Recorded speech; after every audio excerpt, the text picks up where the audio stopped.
Yes. And there should be a little red button someplace on your screen that says I'm recording. And I'm also going to turn on closed captioning. And the reason why is that closed captioning, in addition to giving you closed captioning, also makes a transcript of what we're talking so that I can later on find out what lies I told people.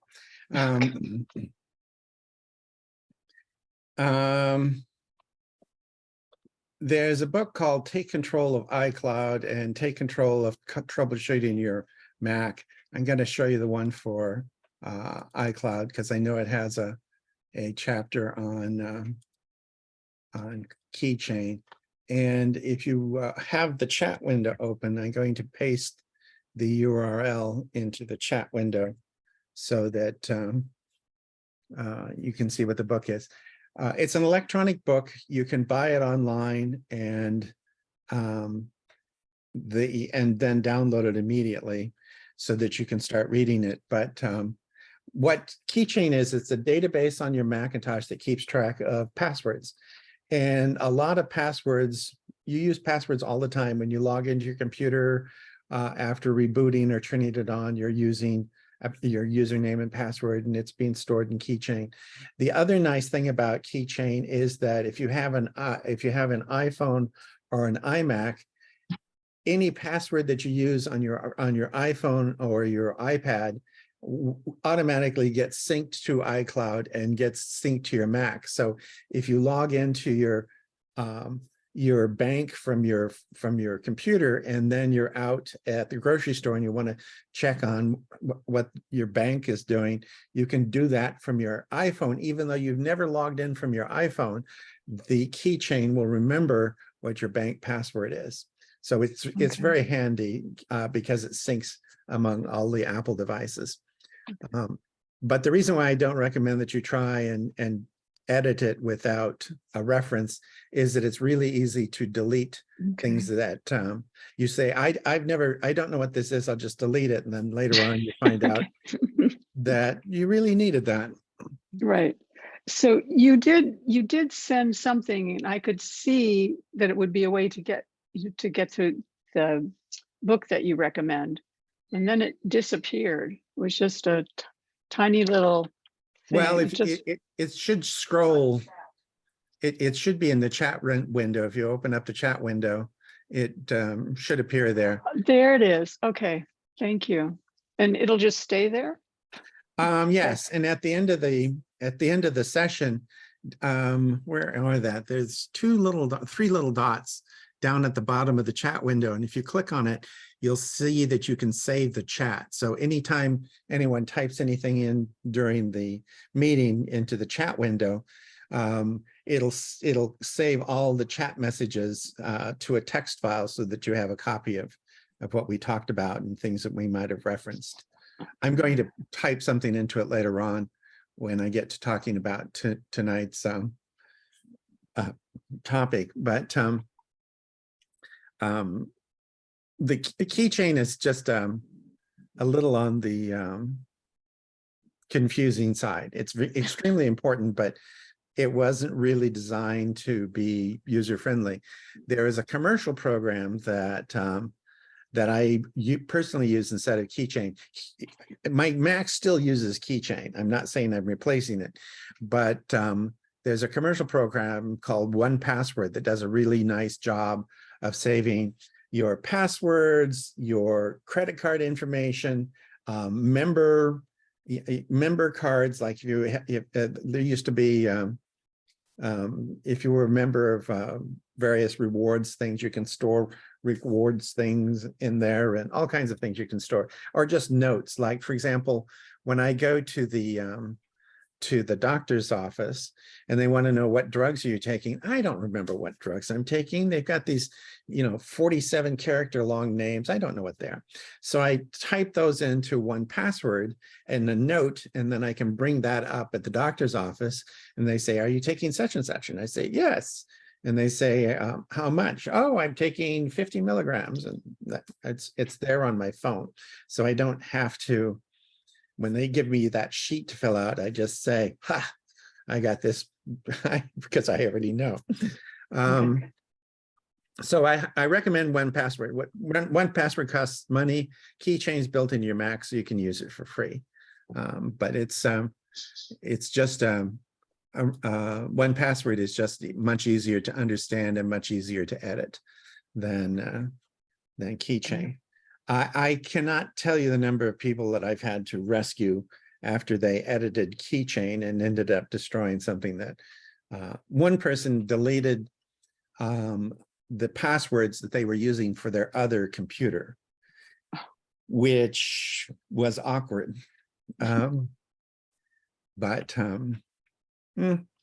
Problematic. Yeah. There are times when we try to make things simple and it turns out less than simple. Anyway, any other questions? I have a question. Yes. I just recently purchased a used iMac because my MacBook Pro, I downloaded the latest and greatest operating system, but I have a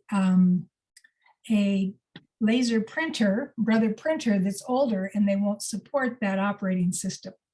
So I'm not willing to give up that. I didn't want to give up my laser printer, so I just got a used iMac. Okay. So, and I'm using that, and it prints. It works perfectly. The problem I'm having is to, normally you have an iMac and then you might add a MacBook Pro, and I'm sort of going the opposite direction. So, like, I can't get both of my email addresses to link on the iMac. And I don't know how. I put in my, when I first got it, I went through my, anyway, so is there some way that I can check to link it to the cloud, to my cloud account? What kind of, who's your email account with? It's with Gmail. Gmail. It should just happen automatically. If you go into, let me show you. Okay. Easiest way is to share that screen. And that's kind of not what I was interested in sharing, but go away, go away. If you go into your system preferences, is that, no, it's not. I'm thinking of an old operating system. I don't remember where you have accounts now. Internet accounts, there it is. And unfortunately, I can't move this screen because there's a bar at the top from Zoom that makes it difficult. If you go into internet accounts and use, I have iCloud and Google, but if I had, say I didn't have Google here, you just say add account, you pick what kind it is, Google, and then it says to open a browser. Google requires that you do this using a web browser. You open a browser, it goes to Gmail, and it doesn't like this because I'm doing a Zoom session at the same time, so things are slow. But pretend it goes in there, it'll ask for my name and password, and assuming I do it correctly, it'll just add my Gmail account right there. And that'll happen on your MacBook, or it'll happen on your iMac. Both of them work the same way. You do have to put in the correct username and password, but that's basically all you have to do. And then it remembers it.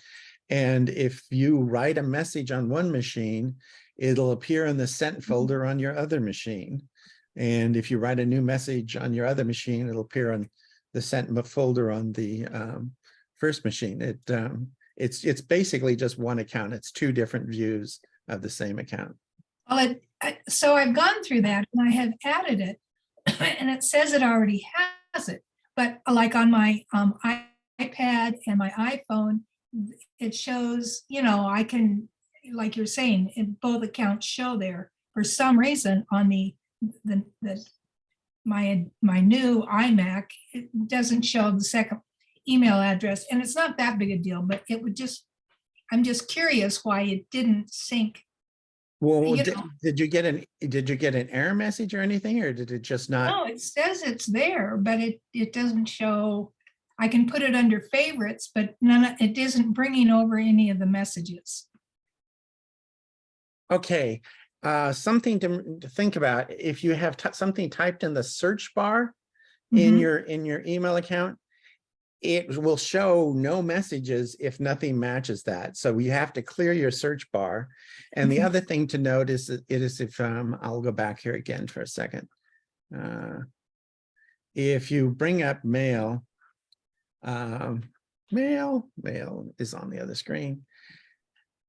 You may have it so that it's not showing because it's minimized. So for example, I have all these different accounts. Actually, I only have 2, but the iCloud here is minimized. So if I bring it down, now it's showing iCloud.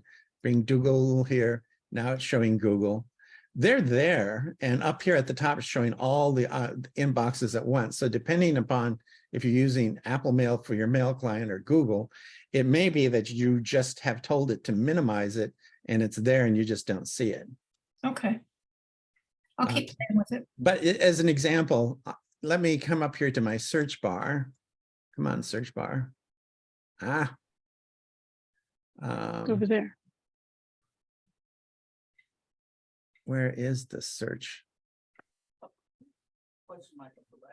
Oh, there it is. Yeah. Usually on my regular account, I don't have it there. So that's why I'm confused. But if you type in Jeff, and that's Zach, sorry. And that's apparently, I'll type in something else. If I have something here in the search bar, you come over here and you don't realize that this is in the search bar. All of your messages look like they're blank, and they're really not blank. It's just you need to go over here and clear the search bar. That the search bar filters everything. And if you forgot that you're searching for something, you think, why aren't there any messages here? And it's just because you haven't cleared the search bar. So that's another way that you can do it. But quite often it's because people have minimized this, or they've even for some reason turned it off. And if you do that, then it's not going to show up. So for example, here, if I go into my mail settings, I can go into my accounts. I can come here and I can make that inactive. And if I make it inactive, it just doesn't show up. And you can do that sometimes accidentally, because I've done that accidentally. So, so there are several possibilities there. But if it's a Google email account, you typed in the name and address and it says it's there and it's active, then I would look to make sure that you haven't hidden it in some way. Okay, thank you. I had, I think I've told this story before. I had one of my coworkers in National Oceanic and Atmospheric Administration who told me that his email box was empty, and I knew that he never threw away anything. So I found that hard to believe. And he went over there and there was nothing there. And I said, send yourself a message. And so he sent himself a message, which means that it should disappear and then it should reappear on the screen. And it disappeared and then it reappeared just as a flicker and disappeared. And I thought, what the heck? He had set a script that said, put all read messages into read mail. Well, since he was in the inbox, as soon as it shows up, it would count as being read and it put it in his read mail. So his inbox looked like it was empty. No, it wasn't empty. It's just he had set this script. And I tried really, really, really hard not to laugh, but I had never seen anyone do that before, and it cracked me up. But I'm not making fun of him or you. I'm just saying that with email, you kind of have to think like a robot. the computer's not particularly bright. And if you told it for whatever reason to nest your email messages or to filter them or something like that, it'll do it. It doesn't really care why. It'll do it. And sometimes you have to, if it says it's there, then believe it and then see what it is that you might have done to make it be invisible. I have. Lawrence, I'm Yes. sorry. I have a question. Yes. So on my iPhone for settings, I have no clue anything about family sharing because it's just me. And it says family, it's got my little red dot that says it needs to be updated, family purchase sharing up. And then it says, view details. And it says, then my next thing says allow sharing, but I don't want to allow sharing if it's just me. So what do I do? At some point you might have turned on family sharing, but if there's nobody to share it with, then family sharing is usually for things like photos and a bunch of other things. And just go see if you've accidentally turned it on.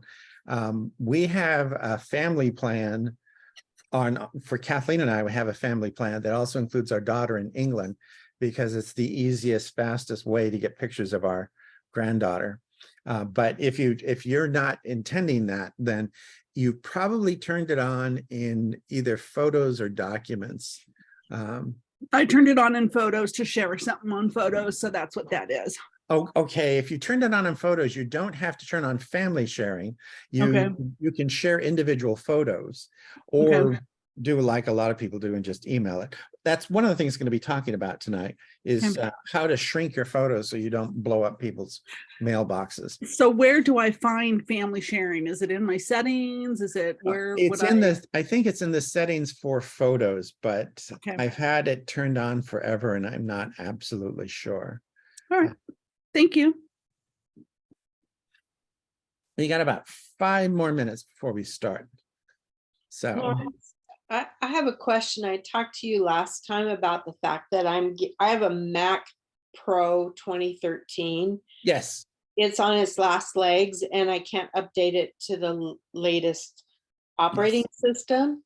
So I'm looking at a Mac Mini Pro to replace it. Yes. But I have a external OWC 4-bay 4 terabyte each drive that a lot of my photos and things are on. Can I upgrade my Mac Mini and keep my bay for a while without upgrading the bay?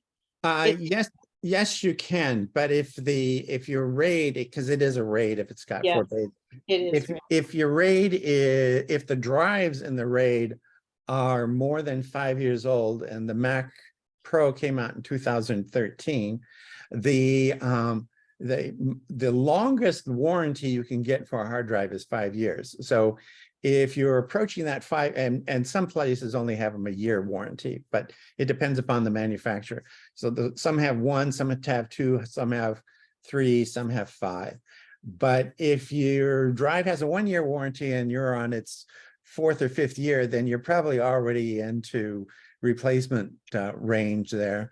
And if it's got a 5-year warranty and you've had it 8 years, then you're also well into the replacement range. And I mention this because if you have a new machine and your new machine is doing things, and when you plug in your RAID into your new machine, you'll need an adapter for that, by the way.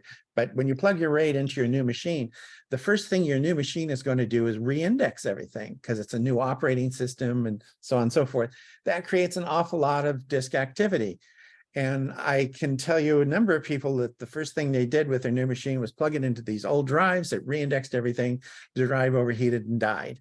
And I'm not saying that's going to happen to you, but I do want you to give some serious thought to either buying replacement drives to replace the ones that you have that you bought whenever you bought them, or to get a new RAID. The RAID that you have right now, I know does not have Thunderbolt 4, which is what is offered on the new MacBook Pros. So a RAID that had Thunderbolt 4 would be a good idea, or Thunderbolt 3 for that matter. I was gonna say the OWC's highest Thunderbolt is a 3 right now. Yeah, the difference between Okay. three, the difference between 3 and 4 is not that dramatic, but yeah, getting a new Thunderbolt RAID is probably a good idea. You probably don't have to do it immediately, but you do want to think about the fact that if you're running old tires on your new sports car, that's probably not good for either the sports car or the tires. So at first I was gonna replace both of them up front, and then I thought, what if I do the Mac Mini first, and then, you know, after things settle down, then upgrade the OWC bay. But you're saying it's going to re-index and it might be not worth it, right? I'm not going to say that it's going to re-index it and your old RAID is going to go poof. I'm just saying that plugging a RAID that's been formatted back in 2013, plugging it into a new Mac Mini, and new Mac Mini is going to be running Apple Silicon. The operating system is completely different. Right. The operating system is also far more advanced than it was back then. So it's going to spend a lot of time re-indexing that RAID. It'll basically rewrite pretty much everything. And if there's something wrong, even a little thing wrong with the old RAID, it could be bad. What I have done when I've had similar things, what I do is I buy a new RAID and then I use that new RAID to suck the brains out of the old one. So could I do, so you're saying maybe do the drive first, even though I'm on a older operating system with my Mac Pro, do the drive first and then upgrade to the Mac Mini? Okay. Ugh. Personally, that's what I would do. But I'm also really, really paranoid. I don't know how to do this. And a little question is when you Are we frozen?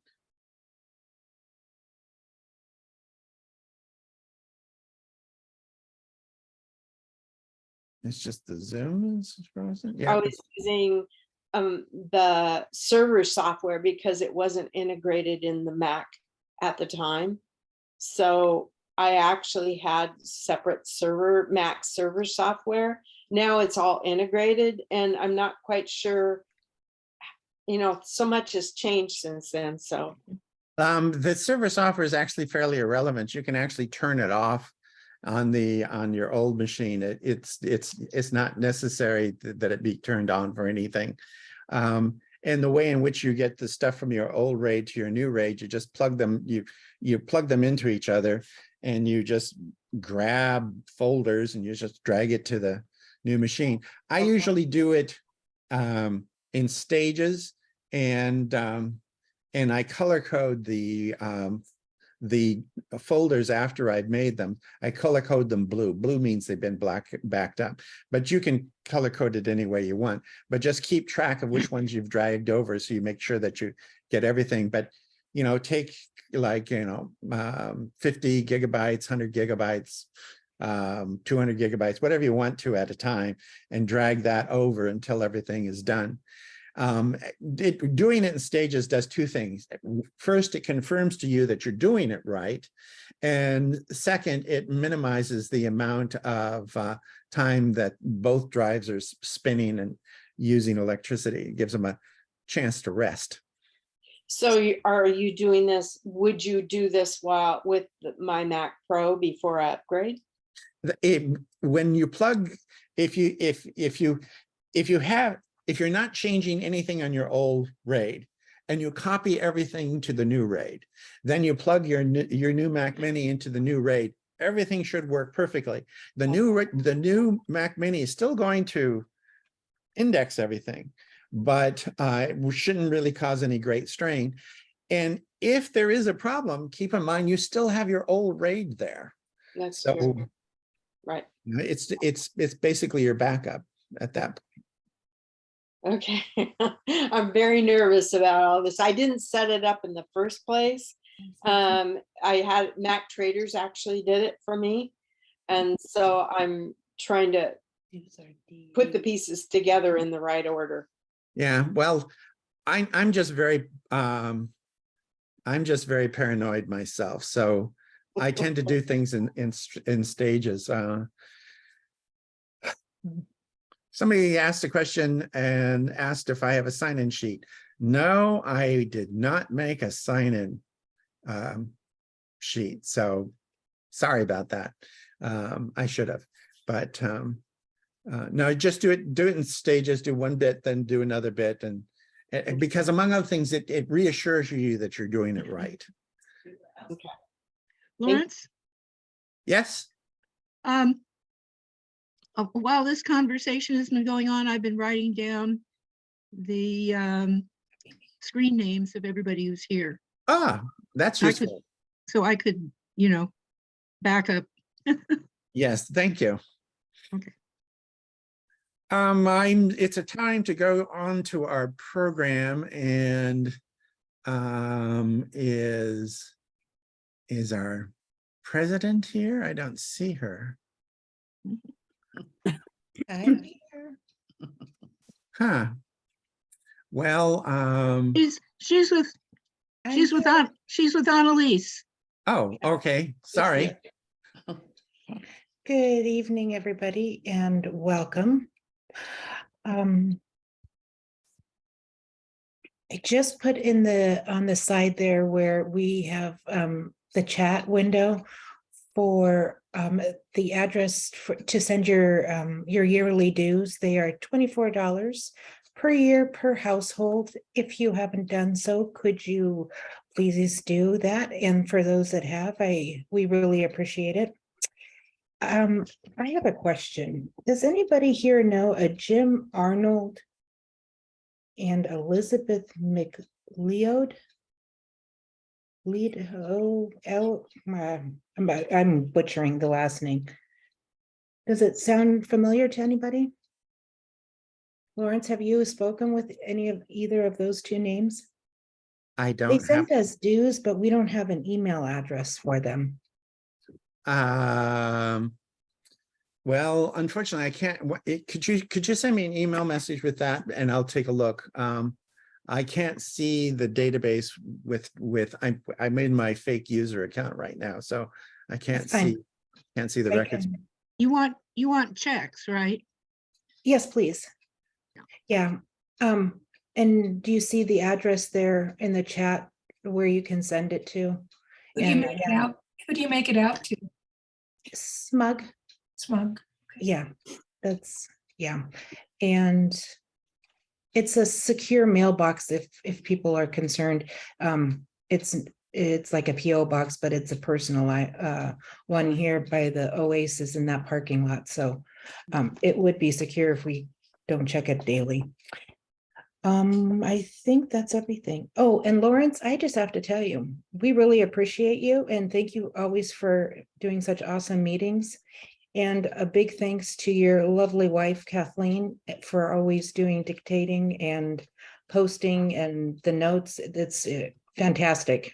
You don't get enough appreciation, or I don't know if people thank you in private or not, but we definitely appreciate you. Thank you. And now I turn it over to Annalise, the treasurer, and she'll update the money that was taken in, I think, through the dues. Yeah, we got 5 more membership payments this last month. And like Sabrina said, we really thank you for sending them in. And now at this point, the balance is at $2,099.90. And no expenses this month. Lawrence, you said you're going to have some coming up, right? Yeah. Yes, there's the renewal for the forum software on the site, and also some WordPress expense, but I don't remember offhand what it was.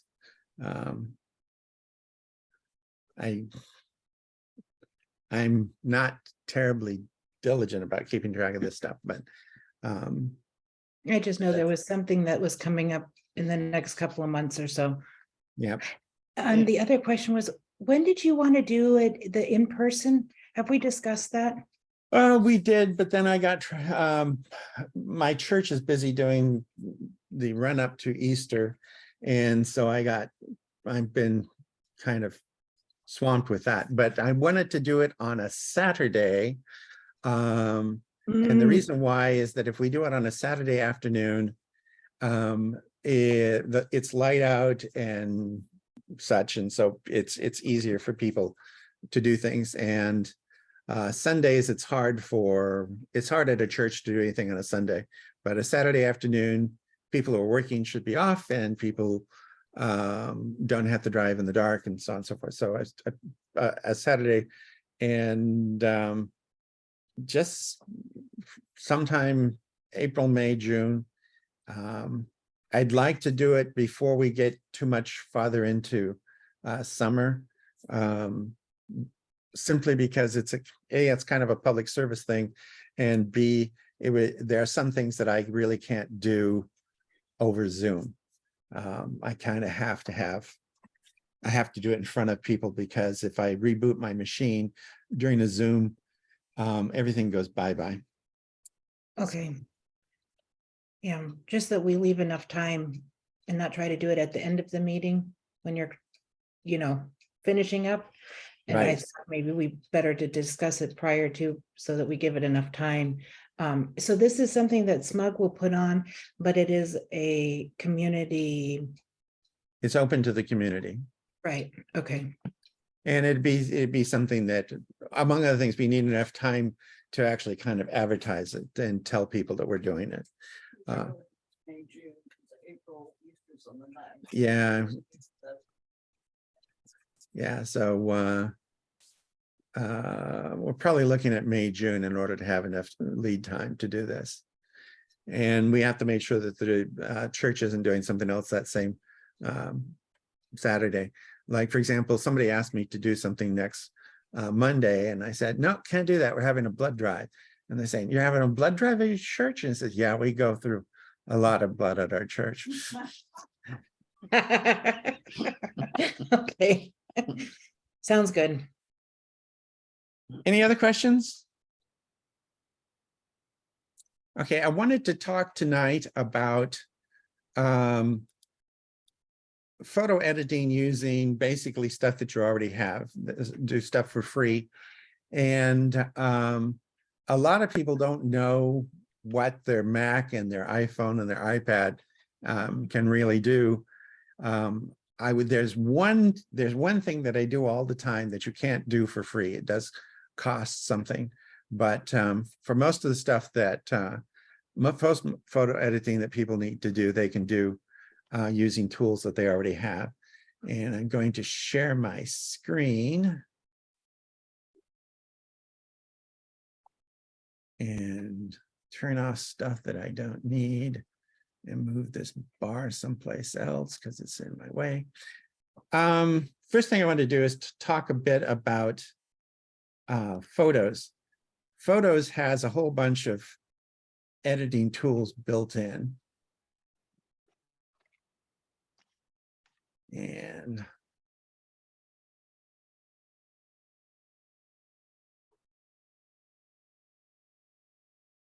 has a bunch of editing tools built in. And a lot of people haven't really thought about it. This is just a collection of random stuff that I threw into a library. The library, among other things, you can sit here and look at thumbnails of the various things that you have in your library. You can also change the size of the thumbnails. So you can have it like this, which I think looks really cool, even though it's impossible to actually see anything, or you can zoom in so that the individual photographs are quite large. Most people will want to have it at something like that size so they can scroll through things and actually have some idea. You can sort things by years, by months, by days, or you can just go all photos. which again is something a lot of people have had this for years and never paid attention to. The Mac automatically, actually your iPhone does this too, automatically sorts things into what it calls memories. And these are topics that the Mac picks out either because there are a bunch of photos introduced on that day, or you created a series of events that it thinks are interesting, or you have I created an album called Airplanes, so it made a thing called Airplanes because it thinks I like airplanes. So memories are done by the computer with a few exceptions. You can create new memories, but for the most part, these are automatically generated. If we had a bunch of people, it would have people. Photos that I have really don't have any people, but normally a lot of us will have a whole bunch of pictures of people there. Places are places that the Mac can figure out from the photographs where they were taken. So for example, this is showing that there are 3 photos that were taken in Denver, and I happen to know what these are, and if I click on it, eventually it'll show me what the pictures are. It's pictures taken at the Denver airport. But these are places that it knows where the pictures were taken. You'll see that I have some that were taken in England and some that were taken in Finland. And this is just things that it can tell from the photograph. If you take a photo with any recent iPhone, when I say recent, in this case, like i8 or better, it actually embeds geographic information into almost every picture that you take.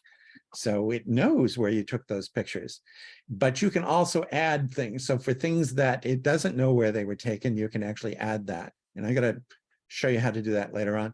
Favorites are things that you put a little heart by. Recents are things that have recently been imported. Imports are things that have been imported. And the newest version of Photos also has a duplicates feature. It goes through and flags all the duplicates that you have. So if you have a bunch of duplicates, it'll go through and flag these.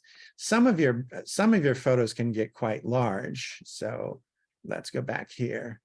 None of these are particularly large, but some of them can be quite large. And so if they're duplicates, it's a good idea to know that, and you can just go through and kill off a bunch of duplicates and save a lot of space on your hard drive. It also has media types. Now, there are different kinds of media types, and I'm going to talk about what it thinks is a media type.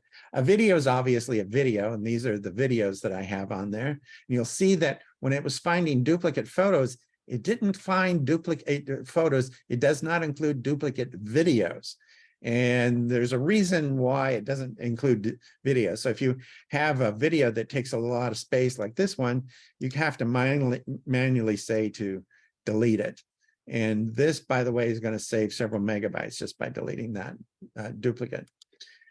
Selfies. You'll notice that none of these are traditional selfies. Instead of being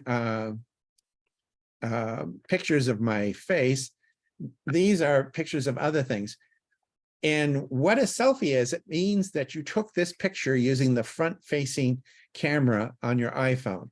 So this is actually the roof of a cathedral in Helsinki, I believe. And I was interested in it because these are electric lights, but once upon a time, those were candles. And I didn't feel like craning my neck back and trying to take a photograph. So I held my phone flat in front of me and just said, take a photograph straight up. And I use that quite often. This is the roof of the chapter house in York Minster. Actually, this is not the chapter house. This is at the University of Helsinki. It tells me right at the top, the University of Helsinki. This one is the chapter house in York. So just shooting straight up. It's a really fantastic ceiling, so you might as well take a picture of it. And this is again in York Minster. It's a canopy over a tomb in the main sanctuary. And I don't remember what that one is. That's also at York Minster. This is kind of interesting. This bottom part of the photo back here, this square grid, those are oak beams. And those oak beams are over 1,000 years old. So you can learn a lot by staring at ceilings. This is the underside of our table. I wanted to know where the brace was for the table, and I didn't feel like crawling under the floor, so I stuck my my phone under there and took a photograph of it. But as far as the Mac is concerned, anything taken with the front-facing camera is a selfie. This is the only thing that kind of looks like a selfie. This is Kathleen dressed up to go bike riding on a cold day. Now, this cold day was like 55 degrees, but Kathleen doesn't like cold, so she's well bundled up. But anything taken with the front-facing camera is a selfie. A portrait is not necessarily a portrait. A portrait means that it uses the portrait settings that are built into the iPhone. So this is a picture of George in George, Washington, in the town of George, Washington. And I used the portrait mode because I was having trouble with the light. It was an overcast day and I just didn't like the light. And the portrait mode does, it does different things with the light. And I wanted to see if it was take a better picture of this statue. This is a survey marker. And again, it was a day that I didn't like the light, so I used the portrait mode to get the kind of light I wanted. This is the closest to what a portrait mode normally does. These are the steps going up to the altar in our church, and it's only about 6 feet away, but it's fuzzy. And that's what the portrait mode normally does. If you take a picture of a person's face with portrait mode, it'll try and blur out the background behind it. Because when you're taking a photograph, you don't really, you're not interested in what's behind the person, you're interested in their face. So this was done with portrait mode because I wanted to blur out the background. But a portrait mode, again, is using the portrait mode setting on the phone. A panorama, these are not true panoramas. These are clip art that just happens to have a horizontal aspect. But the Mac looks at things with that horizontal aspect and says, oh, that's a panorama. And no, these are just, it's clip art that happens to have a horizontal aspect. This is a true panorama. These are a bunch of power turbines just slightly west of Vantage, Washington. And I wanted to get a panoramic view. So I took a panorama. And this is just some prairie out in Eastern Washington. Kathleen and I went to school at Washington State University. So we have this thing for empty prairie type areas. This is the inside of the Dungeness Hook. It's the seashore there on a cold winter day. This is not really a panorama either, but again, it's a horizontal aspect to the photograph, and it's a fake Harry Potter quote that cracked me up, but it's a sign that I saw. So basically a panorama is something that's really, it's got a horizontal aspect. This really is a horizontal, really was done in panorama mode, but I wanted to take a picture of this old gas station pump. It's at a pub in near the UW, and it was tall and narrow, so I put my phone in panorama mode, and then I just vertically moved the camera up and down to take a panorama. Most people think of panoramas as horizontal, but this is a vertical panorama, and the Mac knows that it's a panorama, and so it threw it in there. But that's what a panorama is. Time lapse, it's just you set your phone in time lapse mode, and then it goes and turns these gently moving power turbines into really, really rapid fans. Or this is a fountain in Bouchard Gardens that looks like that had too many amphetamines.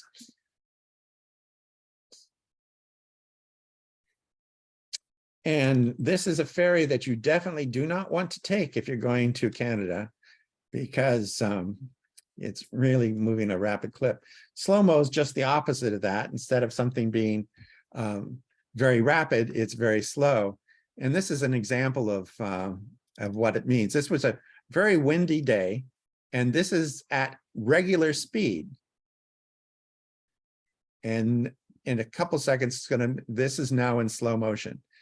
It's still moving very, very rapidly, but the camera switched to slow motion. Can anyone tell me how slow motion works? When you see something on the movies that a movie is normally at 24 frames a second. When they do things in slow motion, and to make it look in slow motion, what they do is they double, triple, or quadruple the film rate, and then they play it back at normal speed.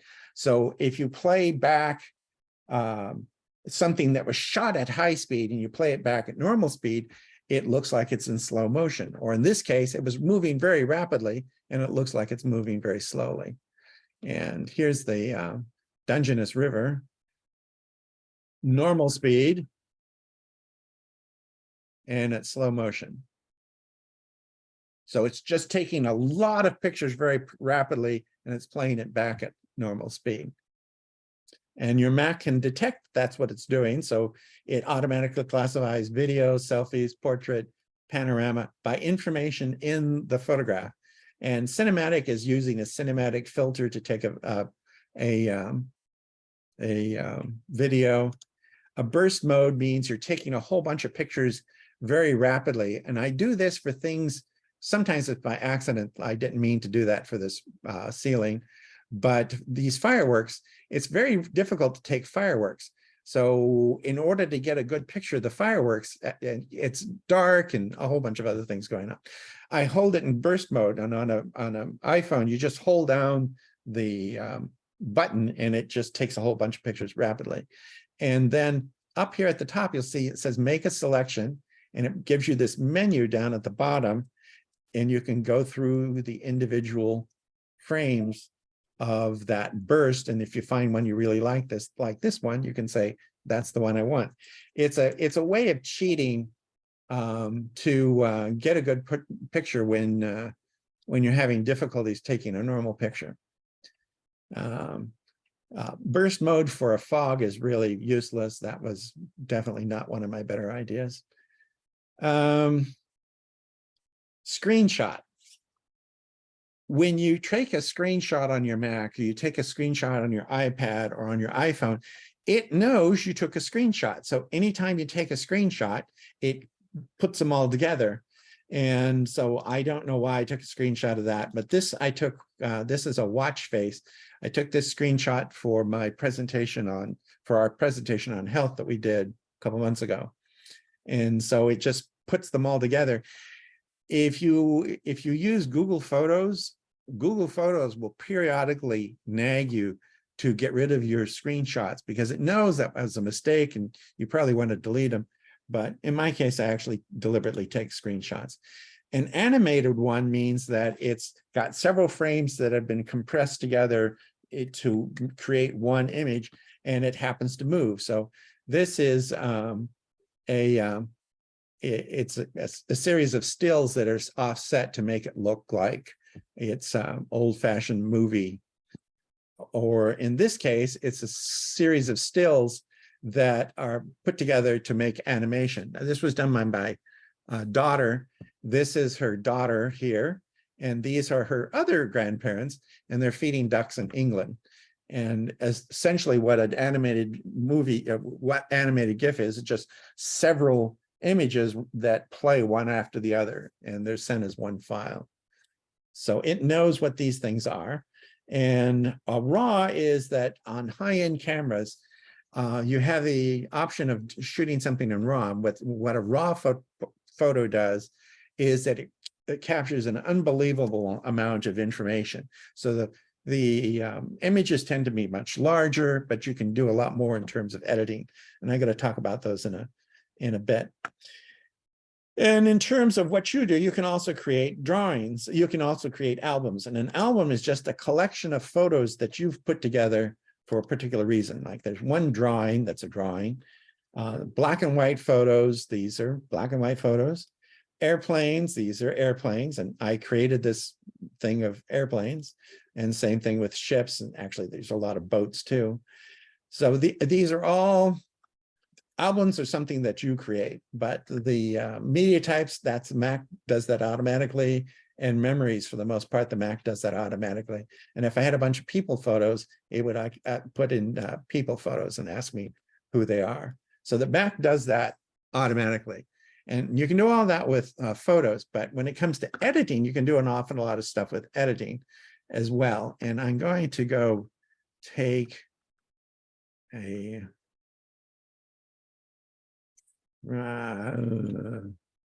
here's if we go back to the black and white photos, if I go to the black and white photos, you'll notice that there are a couple that look kind of yellow. These are actually scans out of a newspaper, and it was the newspaper is 30 years old, so it's in sad shape. So what can you do about that? If you open it up and you go to edit, there's an edit button up here. Among other things, you can have it do black and white, and there's an automatic button for an black and white, or you can do it manually. Now look at the photograph as I move back and forth through these settings. It's not going to do much because black and white doesn't have that much to do. But if I press auto, it turns it into a black and white photo. It does that automatically. Gets rid of all that yellow. It's now just black and white. And if I don't like that, I can say reset adjustments, and it goes back to looking yellow. But you can also do all kinds of other strange things. So you can it's probably not going to do that because this is, I can change what the level of orange or white is in that photo by coming over to the light options. I can change the color settings here as well to change it from different ways, but I really did want it at black and white. So we're just going to press that button, come up here and say done. And now it looks like the other black and white photos. So that's one of the many things that you can do. But there are other things that you can do. And for that, I'm going to take a real photo. This is a submarine in Helsinki, and there's nothing particularly wrong with it, but I'm going to play with it anyway so you can show you what to do.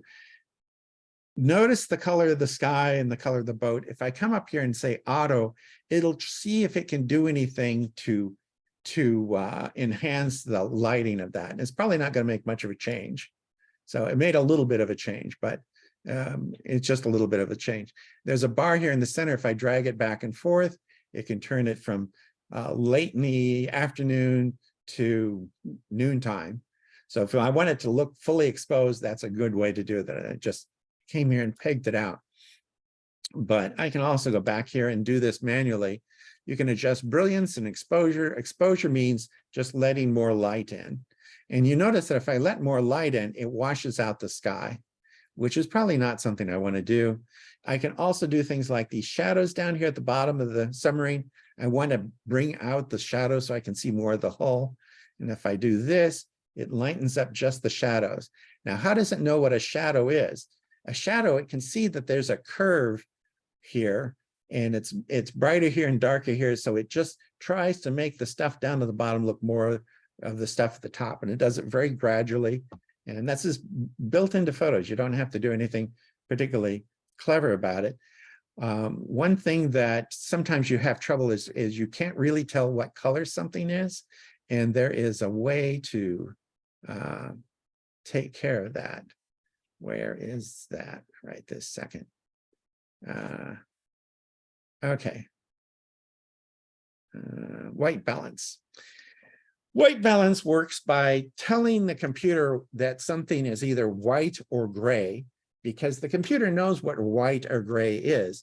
So if you were inside and you had a tungsten light, everyone looks like they're jaundiced and yellow.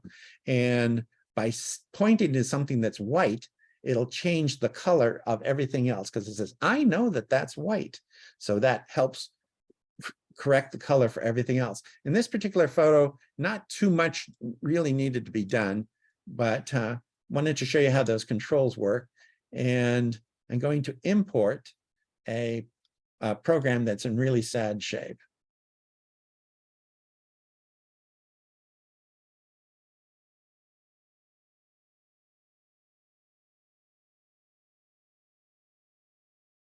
Now, some things to note. This is a 137.2 megabyte photograph. And it says I already have it. I don't care. Import it again. This is a photograph of Trinity United Methodist Church here in Sequim. It was taken sometime before the year 2000. And I know that because it's got this bell tower that doesn't exist anymore. The bell tower, the church opened in, I think, 1989, something like that. And the bell tower was very poorly constructed, and it lasted about 10 years, and then it rotted out. So it had to be dismantled. So this is an older photograph. And this is a damaged photograph. You'll see in a second what I mean about that. And it's under exposed, and it's got all kinds of problems. So we're going to say that we're going to edit it. And the first thing we're going to do is you go up here to the top, and one of the things it says under light, it says auto. I press auto and look at the colors on the screen. It made everything a bit brighter automatically. And if I say color, it'll also adjust the color the same way. But it didn't do as much as I want. It's still very dark. I can change that by changing the exposure. And if I change the exposure, you can actually see that the grass is beginning to look a little on the green side. But you'll also notice that the sky is washing out. So instead of doing that, I'm going to move that back here. And I'm going to do what I did before. I'm going to move the shadows. I'm going to raise the shadows. And by raising the shadows, I'm actually see that the grass is green. So that's a step in the right direction. This was scanned from a photograph, and when I scanned it, you'll see that there's a white strip down the right side, and that's because it picked up part of the scanner. So I'm going to crop it, and there's a control up here at the top, say crop, and I can just pull in on the side here and crop out the parts that I don't want. There's a little bit over here too. And then when I'm done, I press the return key, and I got rid of that edge there. And I didn't mean to go back. I undid it. So let's go back here and crop that again. And a little bit over here.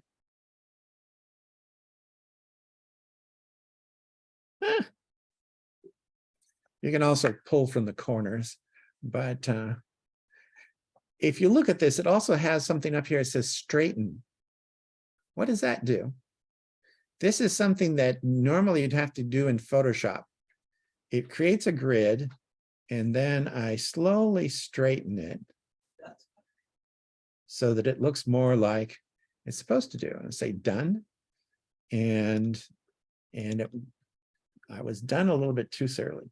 This is the one that I was playing with earlier, and this is the one I was playing with. No, that's the old one. You'll notice that it didn't straighten it because I pressed the wrong button.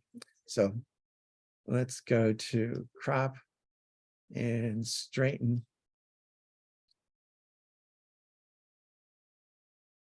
Okay, and it went back. Why is it undoing?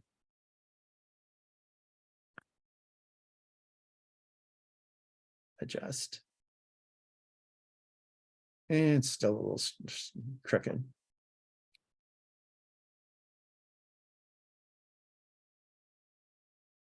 Something to note, when you straighten photos, you're going to lose the edges. And that's because photographs are always going to be rectangular or square.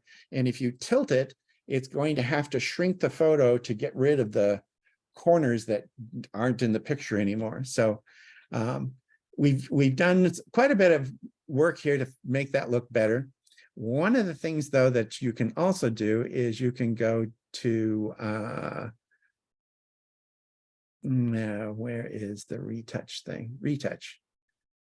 I'm going to retouch. If you look at the bottom of the screen. I'm holding down the command key and the plus sign to zoom in. You'll notice all these little white spots. These white spots are essentially dust that is appearing, and I'm not going to get rid of them all because it would take too long, so I'm just going to kill off some of them. If you had infinite amounts of patience, you could go and get rid of all of these. But this allows you to retouch the, I can move the size up a bit. When you do this, how is it fixing this? You'll notice that if I pick something like this, you don't see a spot there anymore. How did it get rid of the spot? The white spot in the center is the part that's being touched, and that circle around it is the stuff around it. And what it's doing is it's evening out the photograph using colors and patterns from around it. So you're not really revealing the grass behind it. You're pulling a magic trick. And I can do it. It's a little, might be easy to see here on the roof. If I click this white spot, it's gone. And it just filled in from the rooftop around it. And now if I zoom out a bit, you probably won't notice that much difference because I didn't get rid of that many, but it's a little bit cleaner down here. These are all things that you can do with the editing tools in photos. And if I look at this one compared to the original, you'll see it's straighter, it's brighter. You can actually see that there's grass. And that's a lot of things to do. Well, I'm now going to export this. And as I export it, this was originally a TIFF image. That's a TIFF stands for tagged image file format. And just it's one of the original image formats. And they tend to be huge. And this one was 137 megabytes.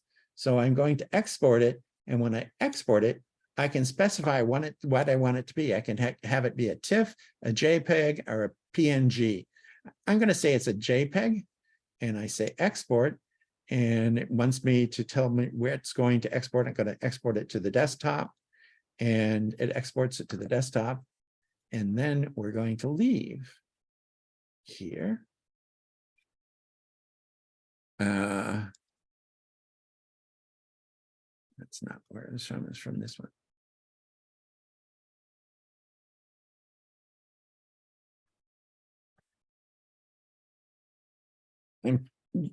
I'm doing a get info, coming up here to the Apple menu, and I'm saying get info. And the original file was 137,218,014 bytes. And this one is 5,511,285 bytes. Still pretty big, but it's much, much smaller and it looks better. And so now I'm going to double click on it and it should open up preview. Open preview. Okay, it's open in preview. Preview is, you normally use it for all kinds of things, but it also has photo editing capabilities. So I've got this file, and if I come up here under tools, I can go to adjust size. Now this thing is done at 1200 pixels per inch, which is really excessive.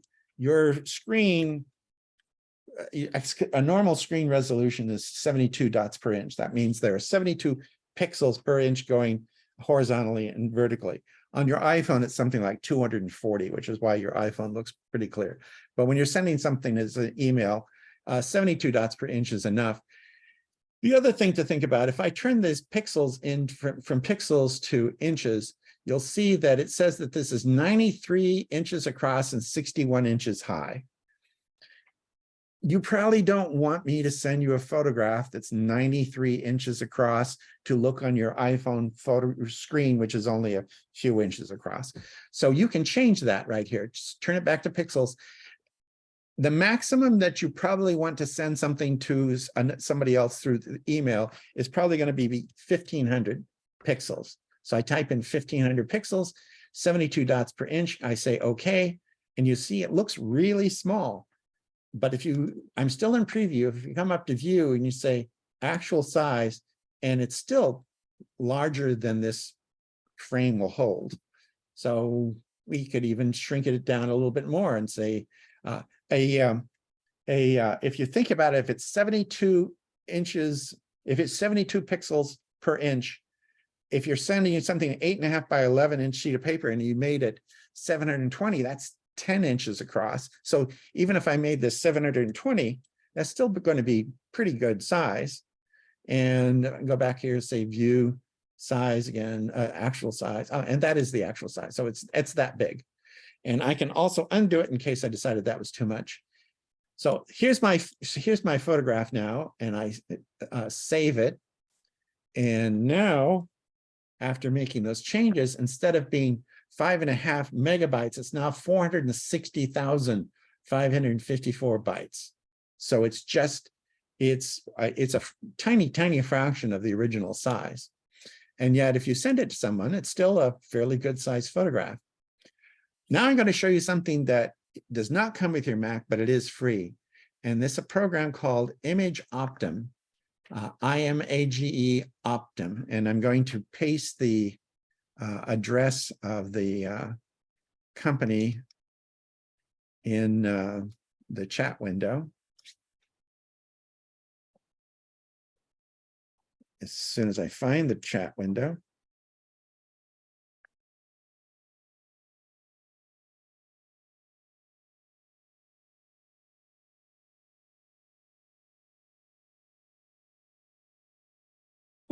That's the web address. And this program, Image Optim, is free. And you can drag one or more pictures at a time. You drag it in there, you let go, and it'll compress them.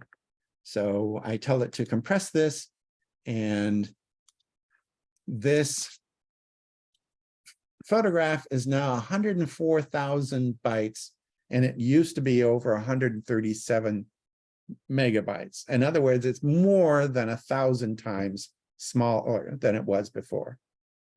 And I highly recommend Image Optim. Again, it's free, but it allows you to take a bunch of photographs, shrink them down in preview to something that's usable by whoever you're sending it to, and then to make it even smaller, drag them onto Image Optim, and you can drag dozens of photographs at once, and it'll crunch them down in size. And yet it doesn't really change the way it looks. It still looks the same as it did before it compressed it. And I'm not even going to bother to explain the mathematics, just trust me that it works. Any questions about that so far? Because my next magic act is a little bit more complicated. Oh, there's a couple of things I was going to mention in the question and answer session. I forgot. The end of this month is World Backup Day, where you're supposed to back up your computer. And a lot of things that people should also back up are their passwords. And I saw this cartoon and it cracked, well, this meme, and it really cracked me up.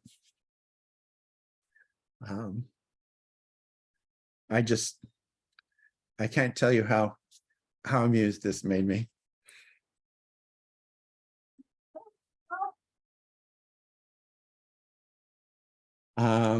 The other thing I wanted to do was I wanted to show you a logo. This logo, it's Apple's logo that they created as a screensaver screen for a new Apple store that they opened up in Korea, but they published it on the Apple website. So I downloaded it and I just thought it was a really cool graphic, but they opened up this new superstore in Korea. And the last thing I was going to show you is something that I took. This is a photograph I took of my television set. Kathleen and I were trying to watch The Extraordinary Attorney Woo, which is a Korean TV series on Netflix. Only Netflix showed this image from a series called Kunk on Earth. And it's a BBC fake documentary series where this woman is pretending to be this woman named Philonomia Kunk, and she goes to various places around the world to examine Earth's history. And she's an idiot. But she's an actor pretending to be an idiot. And it's really, really, really quite funky, although it uses non-PG language on occasion. But anyway, Netflix screwed up, and they're showing the summary of Extraordinary Attorney Wu and showing a picture of a completely different show. And I thought this was great. But one of the things you'll notice is that there's a picture of my wall. You can't really tell it's my wall, but this black space above here is above the TV set. So what can I do with this space? Well, this is a good place to put a caption. So let's go over here and we say, let's create a text. I found some web results. I can show them if you ask Nope, again. nope. I don't want you to do that. I want to add some text, and it has a text box way down here, and I don't want it down there. I want it up there. So here's my text box.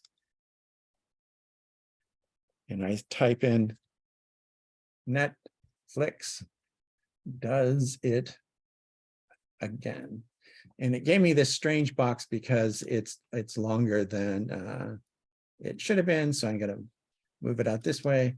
I'm going to select it, and I'm going to change the, right now it's red. I don't want it to be red. I want it to be, and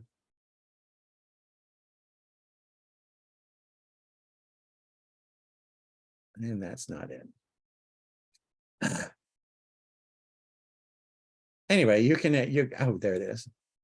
I want it to be white, and I don't want it to be that. I want it to be Palatino, and I want it to be 60 points. Okay, so here's my caption, and I've captioned that photograph that I took of my TV set. But it's also too large, so I want to also crop it. So again, using preview, I come along and I tell it that I want to crop something. And I do that just by dragging a box. And then after I've dragged my little box, I go up to text edit, and I say to preview and say crop, and it crops it. And I did that in preview. So I edited a photograph, I added text to it, and I didn't use anything other than preview. Didn't have to load it into photo or anything. It's just done with preview. And now I'm going to show you one of the few photographs I have of my granddaughter. This is my granddaughter going off to school in England. And there are very few photographs existing of her face because she likes to run. So almost any time you see her, she's disappearing off in the distance and you see the back of her head. So I would recognize my granddaughter anywhere just by the back of her head. And this is a nice photo. And first thing I'm going to do is I'm going to drag it to my desktop, make a copy of it, because the next thing I'm going to do is a little bit on the dangerous side. This is my granddaughter, and I'm going to remove her from the photograph. Sort of. I come up here and I go to preview window and I say remove background, and it makes a little sparkly thing around her, and she gets, well, it also, yeah, I removed her from the photograph. I'm now going to save this, and I'm going to save, and I now have this picture of my granddaughter. And I'm going to drag the original photograph back again. And I'm going to type on it. So I come up here and I say that I want to annotate it with text. I get a text box again. I say education. I probably want it to make it even larger. So where was that? There you are.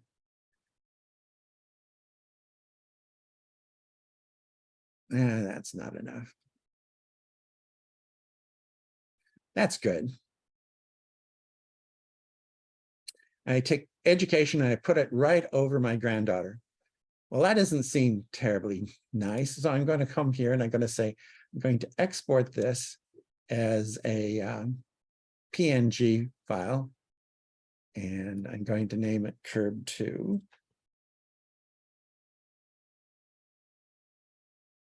And I'm going to take this one. I'm going to say copy.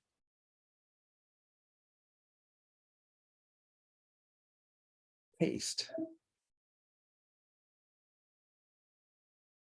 And what I've done is I've pasted my granddaughter over my granddaughter, and the text now appears as if it's in the background. I created a 3-level photograph. There's the original photograph, there's the text on top of that, and then there's the image that I captured out of it beforehand. And in order to do that, I have to use a PNG file. And the reason why I have to use a PNG file is that a PNG file has something in it called an alpha channel. And you don't care what an alpha channel is, but a PNG file can have multiple layers. So I have the original photograph is layer 1. The text is actually another layer. When I type that text over the top of it, I was creating another layer. And then this photograph of my granddaughter removed from the background is yet another one. So I pasted this, I pasted her on top of the education, and now it looks like she's walking in front, she's walking up to the word education, and it wasn't there to begin with. So it's just it's a way of captioning photos in such a way that people look at and say, how did you do that? You'll notice they do this all the time on TV. When the weather people are there and they're pointing to the weather map, that weather map is actually just a large wall that's painted either green or blue, depending upon what equipment that they have. And they're moving their hands around.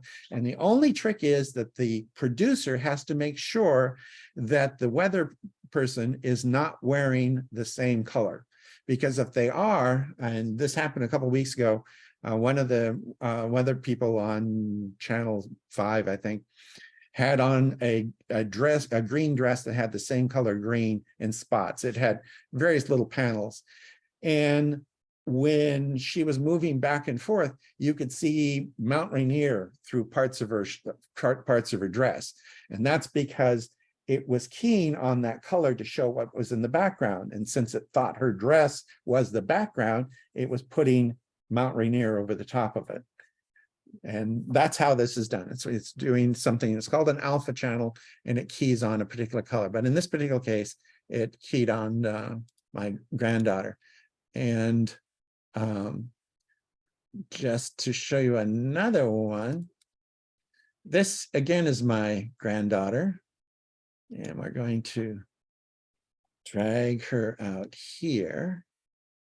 And we're going to drag this picture of a balloon out here. This is the famous spy balloon. And this is my granddaughter. She just walked up on this railing and now she's jumping off of it. And a beam, and she's jumping off of it. And I couldn't have done that when I was 20. And she's completely fearless. But anyway, I say that I want to remove the background for that. And yes, it's going to convert it to PNG. And there it is. And I'm going to save this.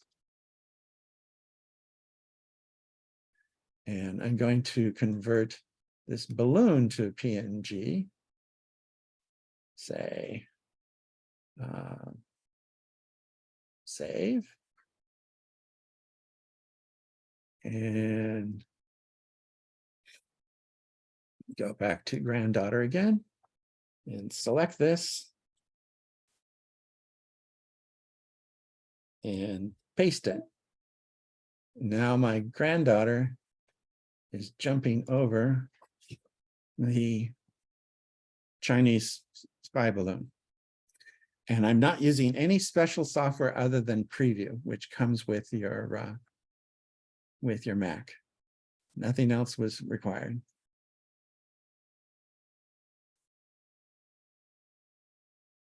Questions?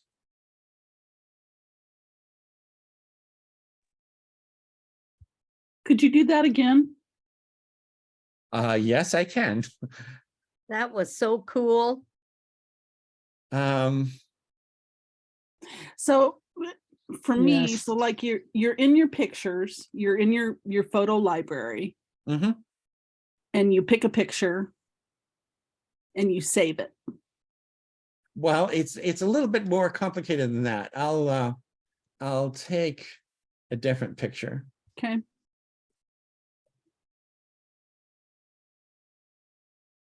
This is a why isn't not opening up? This is a dragon at Bouchard Gardens.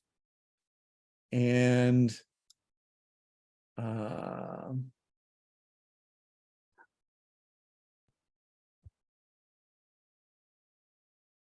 this is a picture of an elk. This is out towards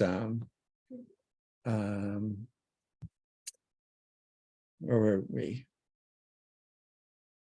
Out towards the coast someplace. There's an elk in someone's backyard. And I'm going to put this dragon into that picture. And so how do I do that? Well, I have to save the elk as a PNG because it only works with PNGs. So I save the elk as a PNG. And then I have to do something with my dragon. And again, I click on it so it has some idea of what it is that I think is my target. And I say remove background. And as I say remove background, it has this little lightning that goes around what it's going to remove so that you have some idea that you're getting the right thing. Say convert, yep, there's my dragon now. There's a little bit of artifact because his tongue is kind of, oh, that's a water coming out of his tongue. So that's kind of a strange artifact, but otherwise that's the dragon. And I'm going to take my dragon and I'm going to select it all and copy it. And here's my elk. Now the dragon is actually way too big. So if I paste it in here, dragon kind of takes over, but that's perfectly okay because, you know, he's a dragon. And if I wanted to, I could shrink him down because again, remember this is a layer. So I can shrink him and I can put him in the background of this elk. So, or I could have done the other thing, or I could have had him in the back, the dragon in the background and put the elk in the front. And I couldn't do that the same way. I could do a multi-step where I take out the elk, put the dragon in the background, paste the elk back over on top of the elk. So the dragon looks like it's behind the elk. But it's basically just playing with layers. And you can shrink them and expand them and do all kinds of things with them. We're going to have this elk over here threatening this other elk off in the distance. But it's you're combining several photographs. It's getting so easy to do this that if you see a photograph of, you know, like President Biden shaking hands with Hitler, that's really easy to do now, which is why among other things, you see so much fake news now because it's so easy to doctor things like that. But that was done using nothing more complicated than preview. And unfortunately, Oh, I'm sorry. Go ahead. yes. I had a question. Last time I think I asked you this and you weren't sure of the answer. There's this new camera called Pixel, and they claim you could remove a person from the picture and somehow the background gets recovered so that it looks like the person was never there. Yes. Is that possible in preview? It's not possible in preview. It might be possible using now there are a whole bunch of steps to this. If you have a Google One account, and a Google One is a paid Google account. If you have a Google One account, they've added some of those pixel tools to Google Photos, but it'll only show up if you have Google One and you're using Google Photos, if your photographs are in Google Photos. And when I say some of them, I haven't really explored all of them, but I do want to talk about it a bit about what the trade-offs are. When I did this bit of manipulation here with my granddaughter and so on and so forth, none of this information got sent to Apple. It was all done on my computer. If you have an older Mac, some of it has to be sent to Apple because unless you have an Apple Silicon processor, it doesn't have some of the Apple Silicon machines have something called a graphical processor in it. And my particular machine's got like 24 of them. So if you have an older machine that can run Ventura, you can still do this, but it's going to have to send some information back to Apple. Not much, but some. With Google, it sends pretty much all that information back to Google. So that's one disadvantage in terms of just privacy. For example, you notice I didn't show you any photographs of my granddaughter's face. Why? Because her mother, my daughter, insists that we not do that. She says that by the time her daughter reaches the age of maturity, her daughter should be able to decide how she wants to be exposed to the world. And so she just doesn't allow me to take photographs, to publish photographs of her face. And that's a privacy and security concern. And Google doesn't do that. When you play these tricks with Google Photos or with the Pixel, it's sending that information back to Google. It is suspected that Google is crowdsourcing information for the background from other photos that were taken in an area and adding it in. And recently, an issue came up, and it's gotten a whole bunch of play in the technical press, and I even saw one of the national news channels had it, talking about the Samsung Snap something or other, their latest phone. Has a 100 times digital zoom. Well, let me tell you something about a digital zoom. If I zoom in on this picture and I do it enough, it starts to look really fuzzy. It doesn't look much like an elk anymore. And that's only about 10 times zoom. With 100 digital zoom, you basically end up with something that looks very noisy. So if you take a picture of an elk that's 500 feet away with that Samsung phone, you end up with a fuzzy picture of an elk. It'll just be larger on your screen, but it's still really fuzzy. Well, Samsung was running ads showing people taking pictures of the moon and looking really crisp. So some people got together and thought, how did they do that? Samsung created a database of moon photos. So when you take this fuzzy picture of a 2/3 full moon, Samsung sends the picture back to its computers and they say, oh, let's fill in the blanks from our database of 2/3 photos of the moon. And you end up with this really nice crisp photo of the moon on your phone. Except that it really wasn't what your phone took. It was added artificially. And I was suspicious, other people were suspicious, and so they tested it by putting the phone into an electronic kind of gerbil cage so they could measure the electronic signals going out, and they saw that it was contacting Samsung and it was downloading this information to create this photograph. So it's very clever, but it's not really a photograph taken with your phone. So, and Lawrence? Yes. Back to the PNG Yes. files that you created. How do you get rid of the layers if you wanted to, say, print it? Once you save it, it's embedded in there. Like I close this, it's all just one layer now. But does it need to be called PNG again still, or? Oh, no, you can go back Okay. here. It's just that the PNGs, there's a special thing about the format that I can Right. export this as a JPEG and save it as a, I already have it as a JPEG. Let's call it elk 4. And now it's a JPEG image again. It's just a JPEG of an elk with a dragon and a Okay, all right. perfectly normal thing to have. Right, yeah. Thank But you. the PNG is just part of the process that it has to be in that format because PNG allows layers. If you were using something like Adobe Photoshop, you can retain layers in Photoshop, Right. and you can rearrange them.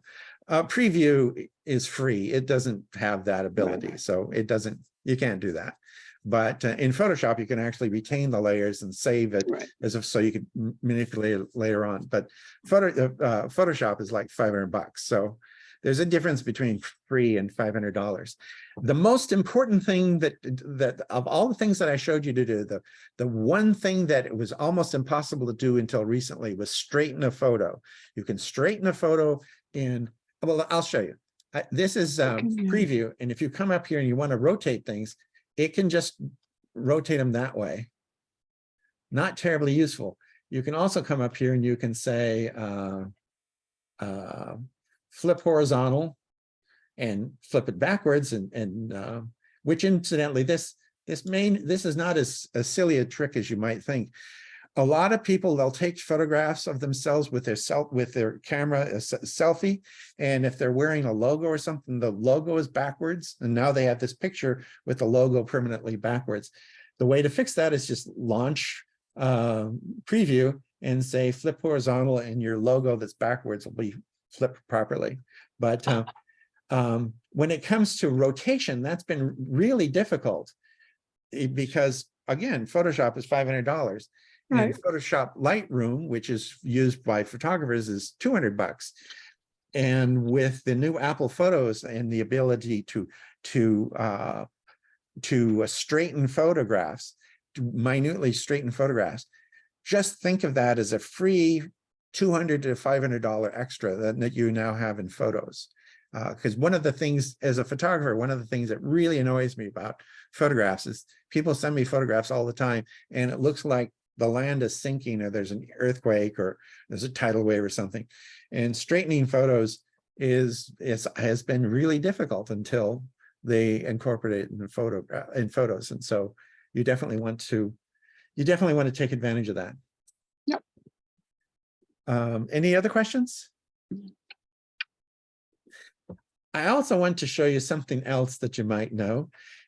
Apple several years ago came up with this HEIC technology, and it's a much more advanced compression algorithm for photographs. So here's a picture of 3 deer, and I'm going to save it. I'm going to export it, and I'm going to save it as a JPEG. So I'm going to save it as a JPEG, and I already have 3 deer. Well, let's call it 3 deer 2. I don't know why I have, probably because I was going to do something with it. Okay, here's the original photograph from Apple, and this HEIC photograph, that's the extension HEIC, is 1.4 megabytes. Well, if I save it as a JPEG, you'll see that it's twice that size. And Apple did this so they could cram. They were finding out that in a single day, people were taking as much as 1,000 photographs on their iPhone, and they only had like a 64 gigs of memory on their iPhone. So they were filling up their iPhone, and they were complaining about it. So Apple came up with this format to compress the files, and it compresses it losslessly, which is hard to explain, but it means that they look really crisp.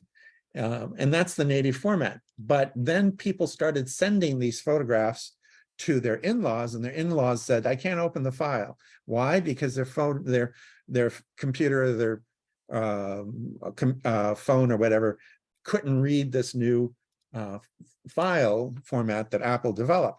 So what do? You launch it in preview, you come up here to say export, and you pick the format you want, and anybody can see JPEG, so pick that one. What you should never pick is this one that says JPEG 2000. Don't ever pick that one. JPEG 2000 is for geographic information systems. And if you know what a geographic information system is, then that's great. But if you don't, you don't care. But you always want to use JPEG because everybody can read JPEG. But that's precisely why I stuck that one in there. I wanted you to know that you can do that kind of transformation using just preview. Any other questions? There's one other thing I want to show you because I forgot about it. And it has nothing to do with photography. And that is, I was playing with the chat GPT. Some people asked me last time about chat GPT. So I want to show you a session that I had with chat GPT. And I asked, who is the writer named Lawrence I. Charters? And that's me. Lawrence I. Charters is an American writer, software developer who has authored several books in programming, including the Microsoft Visual Basic Net Step-by-Step and Programming the Microsoft Windows Driver Model. That entire paragraph is wrong. I don't know who that Lawrence Charters is, but that's not me. However, the next one is mostly correct. In addition to his work as a writer, Charters has also been involved in the software industry for many years. True, has worked as a software developer, project manager, and consultant. He has expertise in various programming languages, including languages and technologies, including, and then half of this is wrong. This third paragraph, though, is it's completely correct. Charters is also known for his involvement in the science fiction and fantasy communities. He has written several works of science fiction. Actually, it's about science fiction, and has served as an editor of various science fiction and fantasy publications. That's true. Did Lawrence I. Charters ever work for the Seahawk newspaper? It's a newspaper, not a newsletter. And Chat GPT said something went wrong if this issue persists, blah, blah, blah. And then it rebooted and came back, and it says, I'm not sure if Lawrence I. Charters ever worked for the Seahawk newspaper. And so then I said, who is Kathleen Charters, PhD? And Kathleen Charters, PhD, is an American author, educator, and researcher. She has written several books and articles on various topics related to education, technology, and literacy. That's sort of right. Charters received her PhD in language, literature, and technology from the University of California, Irvine, not true, and has taught at several universities, true, including the University of Hawaii, Manoa, and California State University, Fullerton, not true. Her research focuses on blah, blah, blah, blah. Then this third paragraph is mostly correct. It says she worked with educational software, digital media, has received grants to support her research in that, and so on and so forth. So apparently with Chat GPT, you have to at least go down 3 paragraphs before you get something that's mostly correct. I asked who's going to win the NCAA women's basketball tournament, and it says it's an AI model. It's not allowed to do things like that. Write a limerick on computer programming and kangaroos. Now remember, that's what I told it to do. There was a programmer from Perth whose coding skills were quite an exert, but one day he went astray and wrote a program for a stray. Now his coding was jumping like a kangaroo alert. Not a great limerick, but It's pretty nice. Write a limerick on Apple Watch meeting an Android phone. This one's really funny. An Apple Watch and Android phone met each other when they were alone. They tried to connect, but it was a reject. Now they communicate by tone. It's not only true, but it's funny. Write a haiku in Japanese. So it wrote a haiku in Japanese, and then it gave me a translation. It's actually a famous haiku. So what Chat GPT does is that it has a massive database of stuff that it collected from the web, and you give it a prompt and it tries to come up with a response. But as you can see from my biography, quite often it's utter nonsense.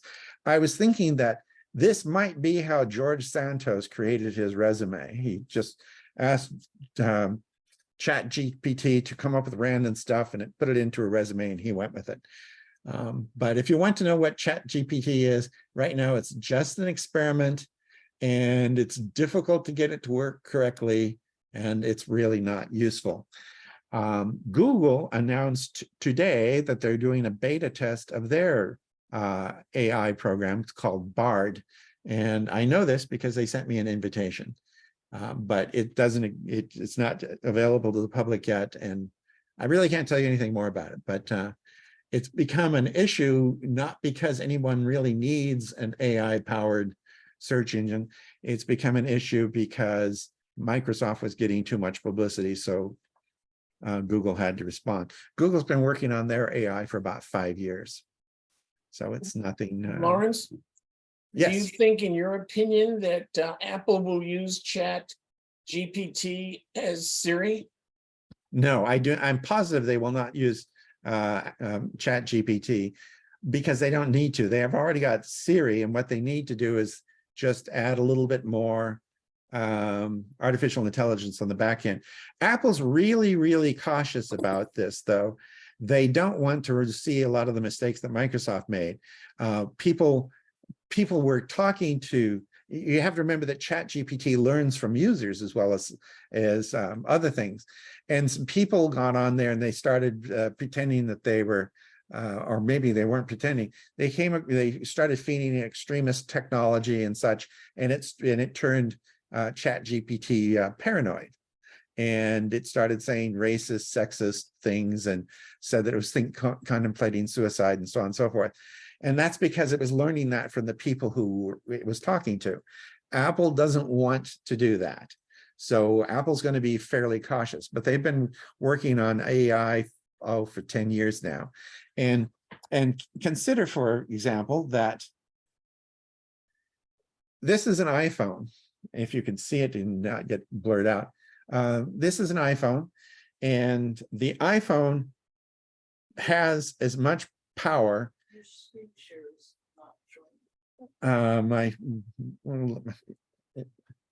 Kathleen's not seeing. Sorry about that. Stop share. The iPhone has been. The very first iPhone had more power than a Cray supercomputer, which is what they originally were doing the artificial intelligence programming on. This iPhone has about, the equivalent of about 150 Cray supercomputers inside of something that weighs 8 ounces. I don't know how much it weighs. So that's a huge amount of power. So in terms of the computer power, Apple has the computer power. The problem is the AI, the learning algorithm, coming up with a learning algorithm that is useful and doesn't make terrible mistakes.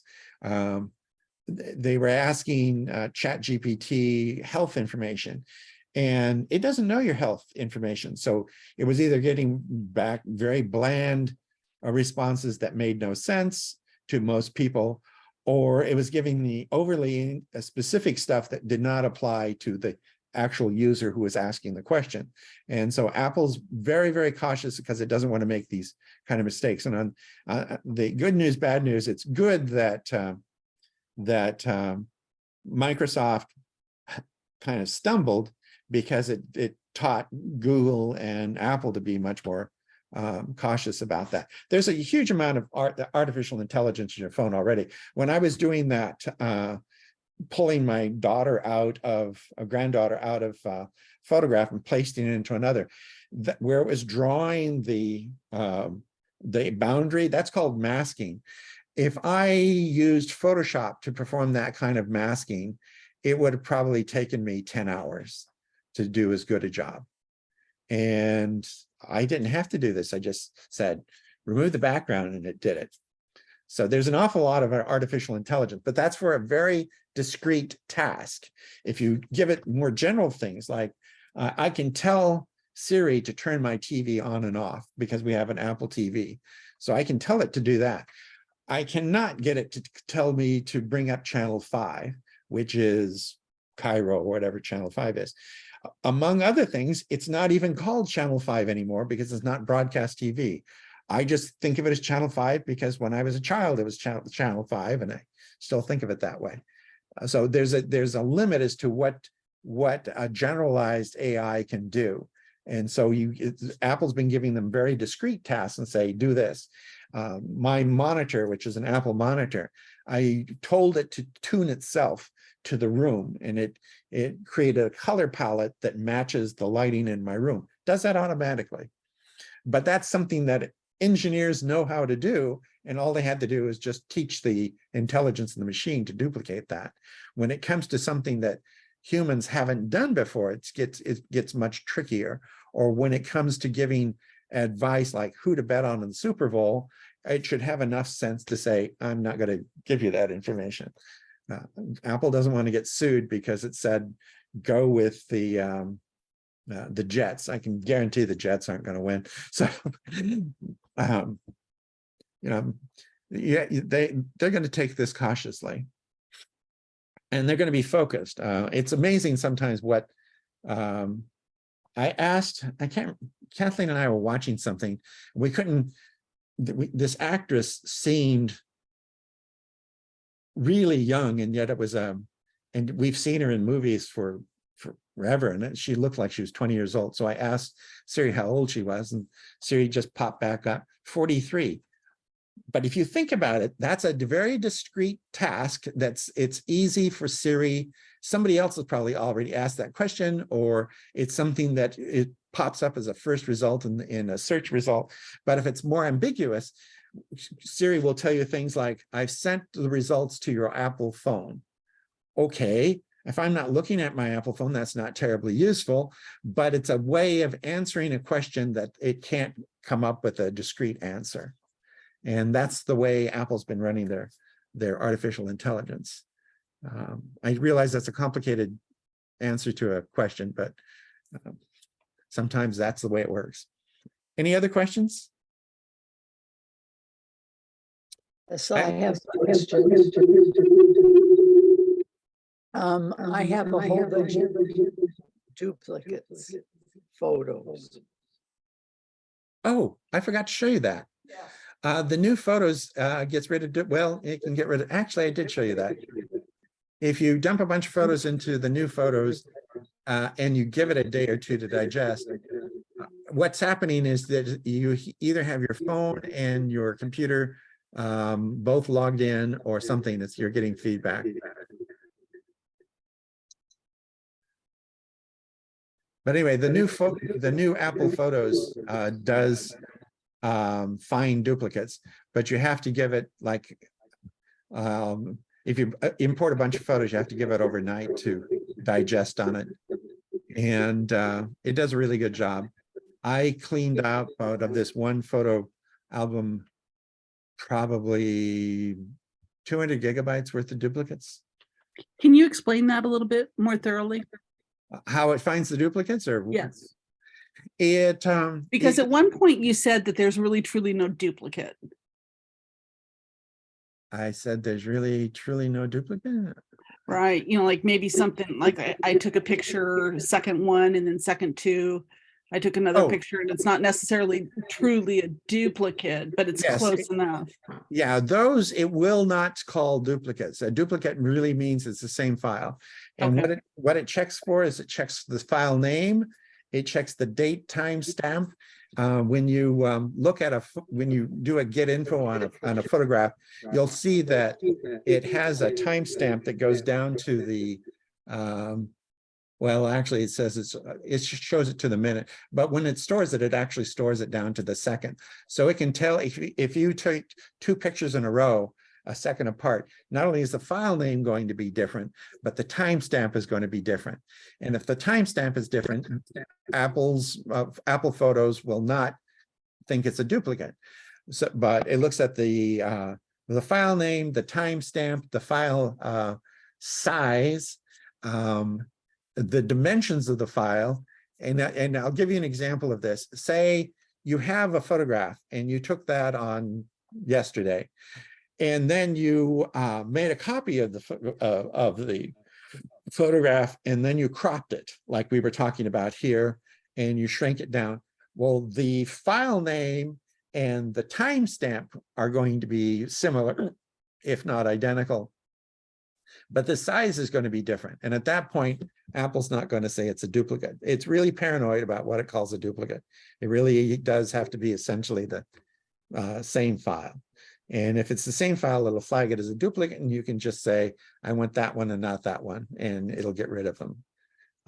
And like I said, in one case, I found 200 gigabytes worth of duplicates. I found thousands of duplicates. And that happened when I had, you can have multiple photos libraries, and I had, never mind, I had 2 photos libraries, and I sucked one into the other, and there were duplicates, and I didn't know about it, but it found all the duplicates and I got rid of them.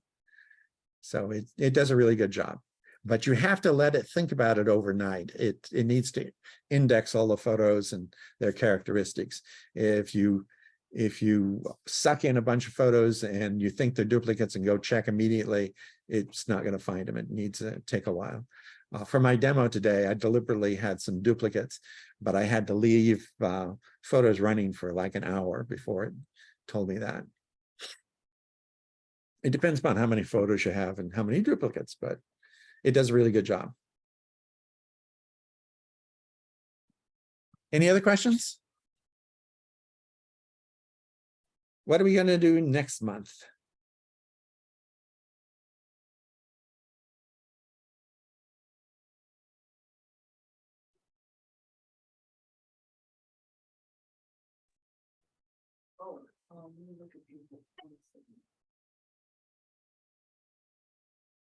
Kathleen has a list of what was just in the background. She's in the past. She's going to look that up. But What about the guy that was going to do a password one presentation? I should contact him. He was one of the producers of the recent musical at Olympic Theater Arts, and he was sucked up in that. But oh, haha. Next month, we're not going to have a meeting. Kathleen has just told me that next month I'm in St. Louis. So we probably won't have one next month unless this other gentleman wants to run. But I'm going to be in St. Louis. So think about what you want to do in May and send me an email or something.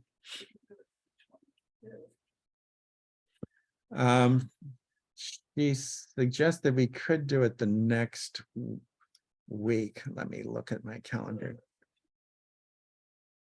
I can't see my calendar here because I'm in the wrong user. Yeah, either we push it back a week next month or we put it off until May. What's your druthers? Or get somebody else to do it.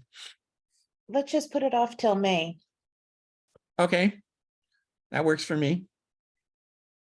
I shall send out a notice to that effect. Any last questions? I want to see all of you create interesting fake photos using masking in preview. And you can send them to me and I'll put them on the website. Okay. Thank you, Lawrence. Thank you. Thank you. Good night. Good night. Mr. Cooper.